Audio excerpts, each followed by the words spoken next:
The fat controller sat in his office listening to the noise outside. The passengers were angry. The station master came in. "There's trouble in the shed, sir. Henry is sulking, there's no train, and the passengers are saying this is a bad railway." "Indeed," said the fat controller, we cannot allow that." He found Gordon, James, and Henry looking very cross. "Come along, Henry, it's time your train was ready." "Henry's not going," said Gordon. "We won't shunt like common tank engines. That was Thomas's job. We are important tender engines. You fetch our coaches and we will pull them. Tender engines don't shunt." "Oh, indeed," said the fat controller. "We'll see about that.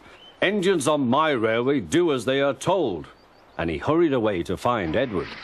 The yard has never been the same since Thomas left to run his branch line, he thought sadly. Edward was shunting. "Leave those trucks, please, Edward," said the fat controller. "I want you to push coaches for me in the yard." "Thank you, sir, that will be a nice change." "That's a good engine. Off you go, then."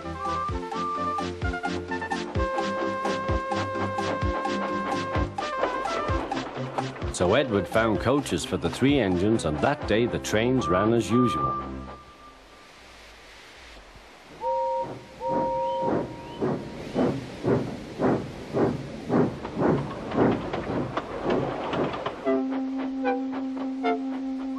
But next morning, Edward looked unhappy. Gordon came clanking past, hissing rudely. "Bless me," said the fat controller, "what a noise." "They all hiss me, sir," answered Edward. "They say tender engines don't shunt, and last night they said I have black wheels. I haven't, have I, sir?" "No, Edward, you have nice blue ones, and I'm proud of you. Tender engines do shunt, but all the same, we do need another tank engine here." He went to a workshop and they showed him all sorts of engines.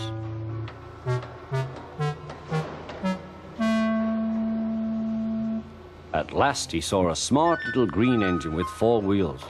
"That's the one," he thought. "If I choose you, will you work hard?" "Oh, sir, yes, sir." "That's a good engine. I'll call you Percy." "Yes, sir, thank you, sir," said Percy, and the fat controller brought him back to the yard. "Edward," he called, "here's Percy. Will you show him everything?" Percy soon learned what he had to do, and they had a happy afternoon.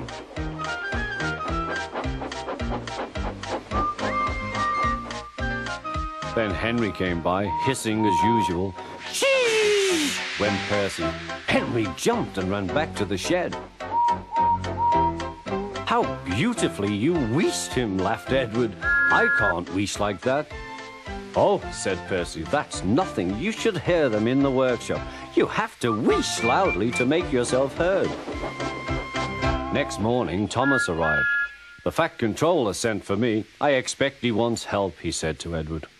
"Shh, here he comes," replied Edward. "Well done, Thomas. You've been quick.